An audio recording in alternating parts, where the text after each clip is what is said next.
નમસ્કાર મિત્રો, આપણી યુટ્યુબ ચેનલ હેત એકેડેમીમાં ફરી એકવાર એક નવા વિડીયો સાથે આપ સૌનું હાર્દિક સ્વાગત છે. Are you preparing four GPSC TDO tribal development officer GPSC એક્ઝામની તૈયારી કરી રહ્યા છો અને જો તમે આ વિડીયો ના જોયો તો પછતાશો, કારણ કે આપણે આજના વિડીયોમાં કવર કરીશું પોક્સો 2012 એક્ટના જીપીએસસી દ્વારા પૂછવામાં આવેલ એમસીક્યુ પ્રશ્નો અને એના જવાબો. માટે વિડીયોને અંત સુધી જોજો અને એટ્રોસિટી અને આરટી મુંબઈ શિક્ષણ અધિનિયમ 1947ને લગતા એમસીક્યુના વિડીયો ટૂંક સમયમાં જ આપણી ચેનલ પર અપલોડ કરવામાં આવશે. માટે ચેનલને સબસ્ક્રાઈબ પણ કરી લેજો, જેથી સૌપ્રથમ આપને ત્યાં વિડીયો પહોંચે અને આવનારી જીપીએસસી ટીડીઓ માટે આ મદદરૂપ થઈ શકે.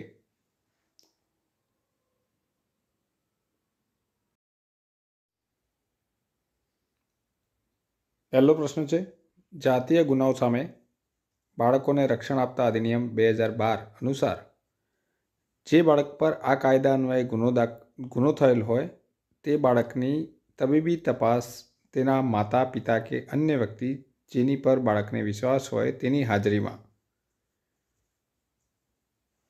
ઓપ્શન આપેલા છે. મેજિસ્ટ્રેટ પાસે ફરિયાદ નોંધાયા બાદ જ કરી શકાય, એફઆરઆઈ નોંધાયા બાદ જ કરી શકાય. તો જવાબ આવશે ફરિયાદ કે એફઆરઆઈ નોંધાયા વગર પણ કરી શકાય.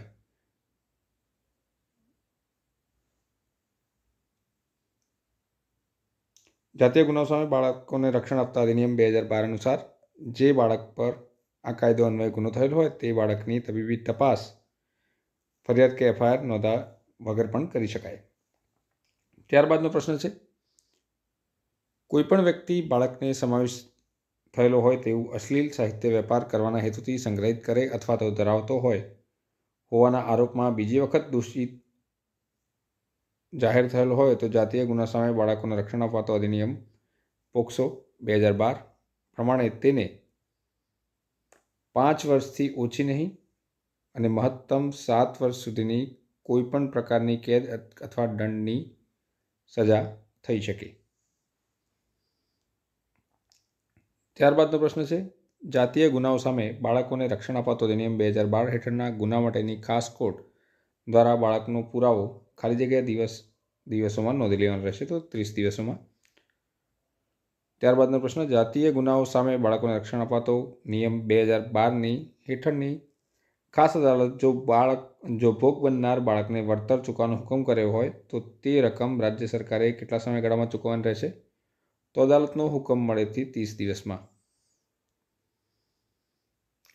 ત્યારબાદનો પ્રશ્ન, જાતીય ગુનાઓ સામે બાળકોને રક્ષણ અપાતો અધિનિયમ 2012 હેઠળ કોઈપણ બાળકની જાતીય સતામણીના ગુના માટે કસૂરવારને 3 વર્ષ સુધી ગમે તે પ્રકારની કેદની સજા અને દંડ થઈ શકશે. ત્યારબાદનો પ્રશ્ન, જાતીય ગુનાઓ સામે બાળકોને રક્ષણ અપાતો અધિનિયમ 2012 હેઠળ કોઈપણ ગુનો કરવાના પ્રયત્ન માટે જો પ્રયત્નના અનુસંધાને કોઈ કૃત્ય કરેલ હોય તો તેની સજા કેટલી થઈ શકે? તો જવાબ છે આજીવન કેદની સજાના ભાગ જેટલી, જે તે ગુનાના મહત્તમ સજાના 1/2 ભાગ જેટલી ગમે તે પ્રકારની કેદની સજા અથવા દંડ અથવા બંને થઈ શકે.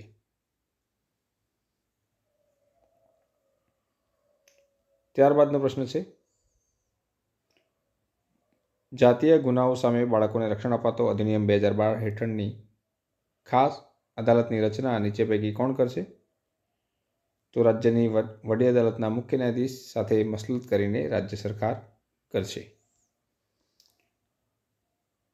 ત્યારબાદનો પ્રશ્ન, જાતીય ગુનાઓ સામે બાળકોને રક્ષણ અપાતો અધિનિયમ 2012 હેઠળની જો કોઈ બાળક દ્વારા કોઈ વ્યક્તિ સામે આ અધિનિયમ અન્વયે કોઈ ગુનો કર્યા અંગેની ખોટી ફરિયાદ કરવામાં આવે છે કે ખોટી માહિતી આપવામાં આવે છે તો આવા બાળકને આ કાયદા હેઠળ કોઈ સજા થશે નહીં. જાતીય ગુનાઓ સામે બાળકોને રક્ષણ અપાતો અધિનિયમ 2012 હેઠળ જે વ્યક્તિ 12 વર્ષથી ઓછી ઉંમરના બાળક પર ગંભીર જાતીય હુમલો કરે તેને નીચેનામાંથી કઈ સજા થઈ શકે છે? તો 5 વર્ષથી ઓછી નહીં તેવી 7 વર્ષ સુધીની કોઈપણ પ્રકારની કેદ અને દંડની સજા. ત્યારબાદનો પ્રશ્ન, બાળકોને જાતીય ગુનાઓ સામે રક્ષણ આપતો અધિનિયમ 2012 મુજબ બાળ કલ્યાણ સમિતિ સમક્ષ રજૂ કરવામાં આવેલ બાળક વિરુદ્ધ તેની સાથે રહેતી વ્યક્તિ દ્વારા ગુનો કરવામાં આવ્યો હોય તો વ્યાજબી દહેશત ખાસ કિશોર પોલીસ સ્ટેશન યુનિટ કે સ્થાનિક પોલીસ હોય તો તે અંગેનો રિપોર્ટ મળેથી બાળકને બાળગૃહ કે આશ્રયગૃહમાં મોકલવા વિશે સમિતિએ પોતાની સત્તાની રૂએ ખાલી જગ્યા બાળકને તેની કુટુંબની કસ્ટડીમાં લઈ લેવાનો હુકમ નિર્ધારિત કરવાનો રહેશે. તો 3 દિવસની અંદર બાળકને તેના કુટુંબની કસ્ટડીમાં લઈ લેવા અંગેનો હુકમ નિર્ધારિત કરવાનો રહેશે. કોના દ્વારા? તો બાળ કલ્યાણ સમિતિ.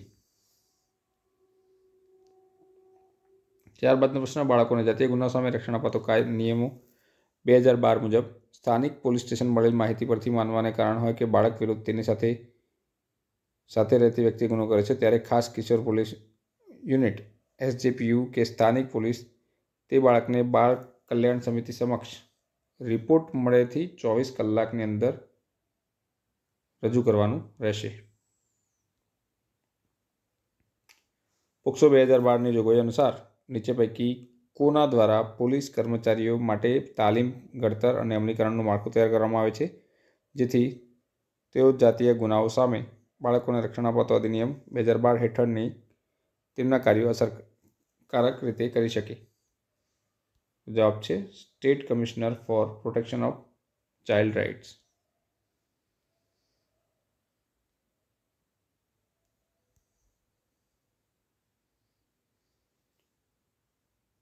જાતીય ગુનાઓ સામે બાળકોને રક્ષણ અપાતો અધિનિયમ 2012 અન્વયે ખાસ અદાલતમાં જ્યારે બાળકના પુરાવાની નોંધ કરવામાં આવી હોય ત્યારે બાળકને નિવેદન આપતી વખતે આરોપી જોઈ ન શકે પરંતુ આરોપી બાળકના નિવેદનને સાંભળી શકે અને પોતાના વકીલ સાથે સંપર્ક કરી શકે તે સુનિશ્ચિત કરવામાં આવે છે. ત્યારબાદનો પ્રશ્ન, જાતીય ગુનાઓ સામે રક્ષણ આપતો કાયદો પોક્સો 2012ની કલમ 3, 5, 7 અને 9 અન્વયે થયેલ ગુનાઓ માટે તેના ઉત્તેજન આપવા માટે કે ગુનાનો પ્રયત્ન કરવા માટે જ્યારે કોઈ વ્યક્તિ સામે કાર્યવાહી ચાલતી હોય ત્યારે નીચે પૈકી કયું વિધાન સત્ય છે?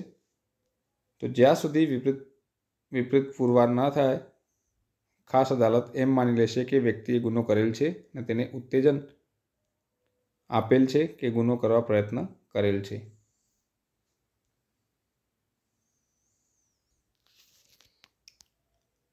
જાતીય ગુનાઓથી બાળકોના રક્ષણ બાબતના અધિનિયમ 2012 અન્વયે કોઈ વસ્તુ અથવા શરીરનો કોઈ ભાગ કે જે લિંગ નથી તેને કોઈ પણ સીમા સુધી બાળકના યોનિમાર્ગ કે ગુદામાં દાખલ કરવું તે પ્રવેશ જાતીય હુમલો છે. જાતીય ગુનાઓથી બાળકોને રક્ષણ આપતા અધિનિયમ 2012 હેઠળ ગંભીર પ્રવેશ જાતીય હુમલાના ગુના માટે નીચે પૈકી કઈ સજાની જોગવાઈ છે? તો મિત્રો આ પ્રશ્નનો જવાબ છે દેહાંત દંડ કે આજીવન કારાવાસની સજા. સાચો જવાબ આવશે ઓપ્શન ડી.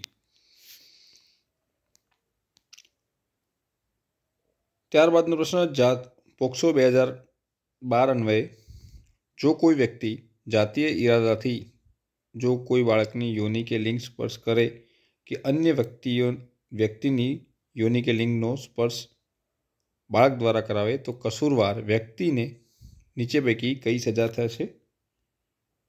જવાબ છે 2 માંથી ગમે તે પ્રકારની 3 વર્ષથી ઓછી નહીં કે 5 વર્ષ સુધીની કેદની સજા અને દંડ. પોક્સો 2002 અન્વયે ગંભીર જાતીય હુમલામાં નીચે પૈકી શેનો સમાવેશ થાય છે?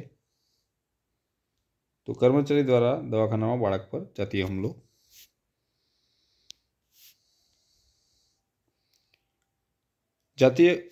પોક્સો 2012ની કલમ 24 મુજબ બાળકોના નિવેદન નોંધણી માટે નીચે પૈકી કઈ બાબતનું પાલન આવશ્યક નથી?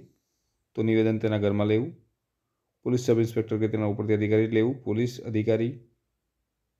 પોલીસ યુનિફોર્મમાં ના હોવા જોઈએ પરંતુ આ બાબત બાળકના નિવેદન વખતે તેના માતા પિતા કે વાલીને સાથે રાખવા આ આવશ્યક નથી.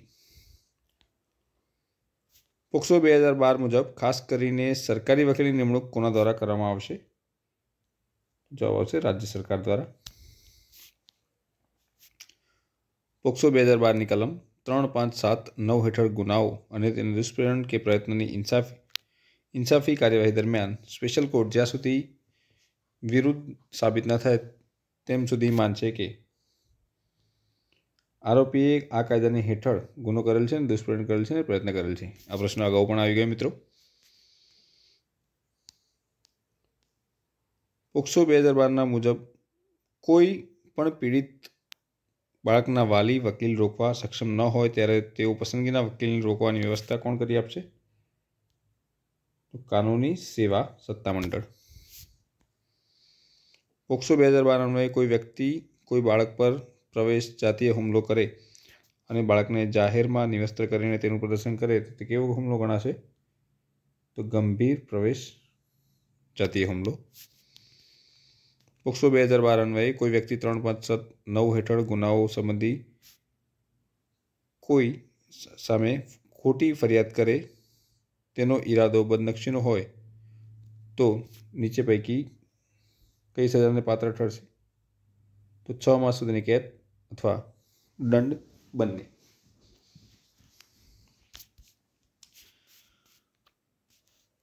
પોક્સો 2012 અન્વયે બાળકની મેડિકલ તપાસમાં માતા પિતા કે અન્ય વ્યક્તિ જેમાં બાળકનો વિશ્વાસ હોય તે પૈકી કોઈ પણ વ્યક્તિ કારણસર હાજર ન રહી શકે તો આવી તપાસ કોની હાજરીમાં કરવામાં આવશે? તો તબીબી સંસ્થાના પ્રમુખ દ્વારા નિર્દેશ કરાયેલ મહિલાની હાજરીમાં. પોક્સો 2012 અન્વયે જો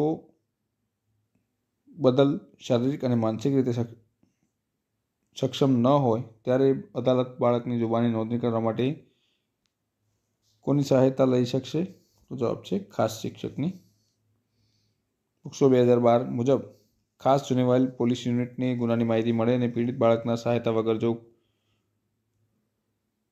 વગરનો હોય તો બાળકને કોના સમક્ષ રજૂ કરશે? બાળ કલ્યાણ સમિતિ સમક્ષ. પોક્સો 2012 મુજબ ઇન્સાફી પ્રક્રિયા દરમિયાન પ્રક્રિયાના માધ્યમથી બાળકના સહાયતા માટે સહાયક વ્યક્તિ નીચે પૈકી કોના દ્વારા નિમવામાં આવશે? તો એવી કોઈ વ્યક્તિ કે જે સંસ્થા જે બાળ અધિકાર કે બાળ સંરક્ષણના ક્ષેત્રમાં કામ કરતી હોય, બાળ ગૃહના કે આશ્રય ગૃહના અધિકારી, જિલ્લા બાળ પોલીસ એકમ દ્વારા નિયુક્ત અધિકારી, તો આ ત્રણેયમાંથી કોઈ પણ એક દ્વારા નિમવામાં આવશે. પોક્સો 2012 અન્વયે બાળકની તત્કાલીન તબીબી દેખરેખ કે તપાસ કે સારવાર કરનાર તબીબી વ્યવસાયી સારવાર પૂર્વે રજૂ કરવામાં નીચે પૈકી કયા દસ્તાવેજોની માગણી કરી શકશે? ફરિયાદની નકલ, પોલીસ રિપોર્ટ, મેજિસ્ટ્રેટ ઓર્ડર. તો ઉપરોક્ત પૈકી કોઈની પણ માગણી કરી શકશે નહીં તબીબી વ્યવસાયી.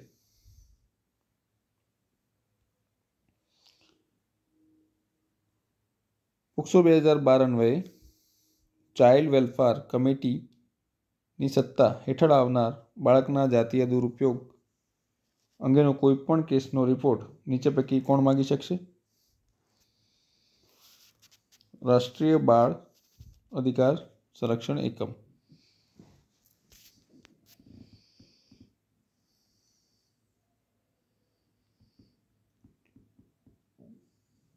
પોક્સો 2012 મુજબ વિશેષ અદાલતે આપેલ વળતરના આદેશોની ચૂકવણી રાજ્ય સરકાર દ્વારા નીચે પૈકી કેટલા સમયમાં કરવામાં આવશે?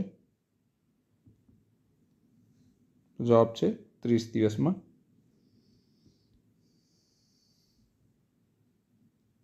તો મિત્રો આ હતા ટ્રાઇબલ ડેવલપમેન્ટ ઓફિસર જીપીએસસી ટીડીયુ ક્લાસ 2માં પૂછવામાં આવનાર પોક્સો જાતીય